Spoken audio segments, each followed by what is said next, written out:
আসসালামু আলাইকুম, welcome to math mindset. আজকে আমরা আবার একটি আইবি এর ম্যাথ করব। আমরা হচ্ছে দুইটি সলিউশন দেখব, একটা হচ্ছে বেসিক সলিউশন আর একটা হচ্ছে স্মার্ট সলিউশনের মাধ্যমে কিভাবে সহজ চিন্তা করে ম্যাথ করা যায় সেটি আমরা দেখব। প্রথমত আমরা ম্যাথে কি বলা হচ্ছে সেটা দেখি। Teacher has 3 hours to grade all the papers submitted by the 35 students in her class. She gets through the first 5 papers in 30 minutes. মানে বলা হচ্ছে একজন টিচারের 3 ঘন্টা সময় আছে 35 জন স্টুডেন্টের কোয়েশ্চেন পেপার দেখার জন্য, এবং প্রথমত সে হচ্ছে 5টি পেপার 30 মিনিটে হচ্ছে সম্পূর্ণ করে। দেন বলা হচ্ছে how much faster does she have to work to grade the remaining papers in the allotted time. মানে যে টাইমটা তাকে দেওয়া হয়েছে 3 ঘন্টা, সে প্রথমত 30 মিনিটে 5টি পেপার করে, বাকি যে টাইমটা আছে সে টাইমে তাকে বাকি যে 30টি পেপার আছে সেটি করতে হবে, এবং সেটি করার জন্য তাকে কত দ্রুত কাজ করতে হবে সেটি আমাদেরকে বের করতে হবে। তো যে বেসিক অ্যাপ্রোচ আছে সেটা আমরা দেখব। প্রথমত একটা পেপার আমরা যে অরিজিনাল রেটটা দেখব। অরিজিনাল রেট, অরিজিনাল রেট মানে হচ্ছে যে আমরা যে 1 মিনিটে কয়টা পেপার করতে পারি, 1 মিনিটে যাব। তো 30 মিনিটে যদি আমরা প্রথমত 5টি করি, তাহলে 1 মিনিটে কয়টি করতে পারবো? 1 মিনিটে করতে পারবো 5/30। তো এখানে কি হবে? 5/30 হবে। তো এটা যদি আমরা ভাগ করি তাহলে কি হয়? 1/6 হয়, 1/6 পেপার।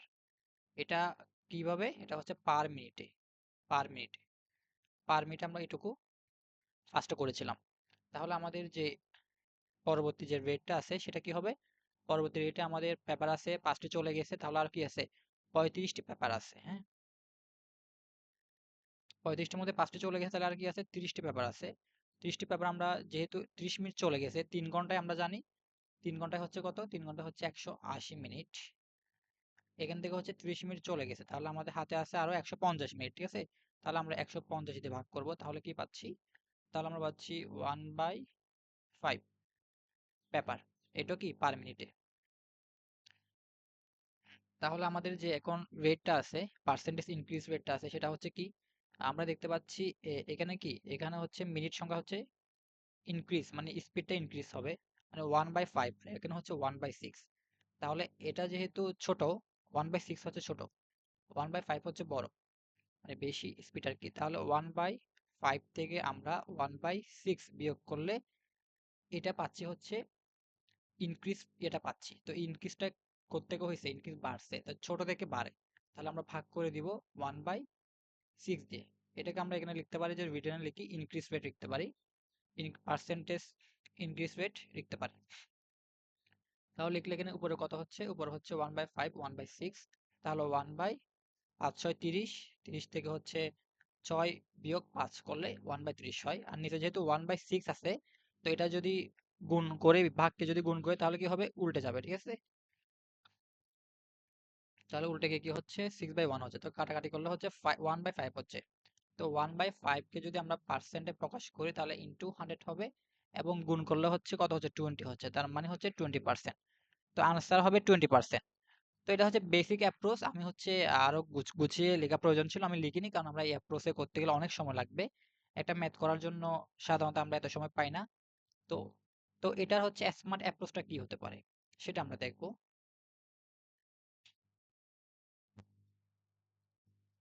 তো প্রথমত আমরা এটা রেশিও অ্যাপ্রোচে করব। তো টাইম রেশিও, আমরা হচ্ছে ফার্স্ট হচ্ছে পার মিনিট নিছিলাম, এখানে হচ্ছে কি নিব? Time ratio. টাইম রেশিও যদি আমরা নিই, তাহলে আমাদের হচ্ছে 35 জন স্টুডেন্ট আছে, আমরা হচ্ছে 5টি পেপার করি 30 মিনিটে। তো 30 মিনিটে যদি 5টি পেপার করি আমরা, তাহলে একটি পেপার করতে কত টাইম লাগে আমরা সেটি বের করব।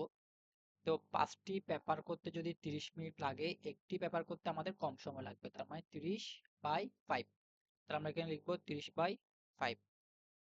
তো যেহেতু 30 মিনিট চলে গেছে, 180 মিনিট থেকে যেহেতু 3 ঘন্টা সমান কত? 180 মিনিট। তো এখান থেকে 30 মিনিট চলে যাওয়াতে আমাদের 150 মিনিট আছে। তো এটাও আমরা লিখবো যে, তো 150 মিনিট আমাদের কি করতে হবে? 150 মিনিটে আমাদেরকে আরো 30টি খাতা দেখতে হবে, তাহলে কত হবে? এখানে 30 হবে। তাহলে আমরা এটা কাটাকাটি করলে কত হচ্ছে? 5 × 6 = 30, আর হচ্ছে 30 দিয়ে 10 কাটলে কত হচ্ছে? 5 হচ্ছে। তো এটা হচ্ছে আমাদের টাইম রেশিও। এবার হচ্ছে আমরা ইফিসিয়েন্সি রেশিও লিখবো। ইফিসিয়েন্সি মানে হচ্ছে কাজ কাজ করার যে দক্ষতা, স্পিড বা যে কম বেশি যেটা হয় সেটাকে আমরা ইফিসিয়েন্সি বলি। তো আমাদেরকে মনে রাখতে হবে যে টাইম এবং ইফিসিয়েন্সি সবসময় কি হয়, ইনভার্স হয়। মানে টাইম যদি বেশি লাগে তার মানে ইফিসিয়েন্সি কম লাগবে, এফিসিয়েন্সি কম, কারণ একটা মানুষের কর্মদক্ষতা কম হলেই তো তার টাইমটা বেশি লাগে, ঠিক আছে? এবং যদি তার কর্মদক্ষতা বেশি হয় তাহলে টাইমটা কম কম লাগে। তাহলে তাহলে এটা কি হচ্ছে, তাহলে ইনভার্স মানে কি 5 এ পাশে আসবে আর 6 এই পাশে যাবে। তার মানে কি, তার মানে যখন আমার টাইমটা 6 লাগতেছে তখন আমার এফিসিয়েন্সিটা কি কম, মানে 5। আর যখন আমার 5 টাইম লাগতেছে, 5 লাগতেছে টাইম রেশিওতে, তখন আমার এফিসিয়েন্সি তার মানে কি বেশি। তাহলে আমার আগে, তাহলে এটা কি, এটা হচ্ছে আগের রেশিও, হ্যাঁ, এটা হচ্ছে পরের এফিসিয়েন্সি। তাহলে আগে লাগতো হচ্ছে 5, এখন লাগে 6, তার মানে কত বেশি লাগতেছে, 1 বেশি লাগবে। তাহলে 1 বেশি লাগতেছে কত, 5-এ 1 বেশি লাগতেছে। তাহলে এখন আমাকে এটা পার্সেন্টেজ বের করবো, তার মানে কি 100%, মানে 100, 5 দিয়ে 100 কে কাটতে করলে কত হয়, 20 হয়। তো আনসার হবে 20%। তো এভাবে করলে অনেক টাইম সেভ হয় এবং চিন্তাটাও অনেক স্মার্ট এবং ইজি। তো আমরা এভাবেই করব, আমাদের আনসার হচ্ছে সি।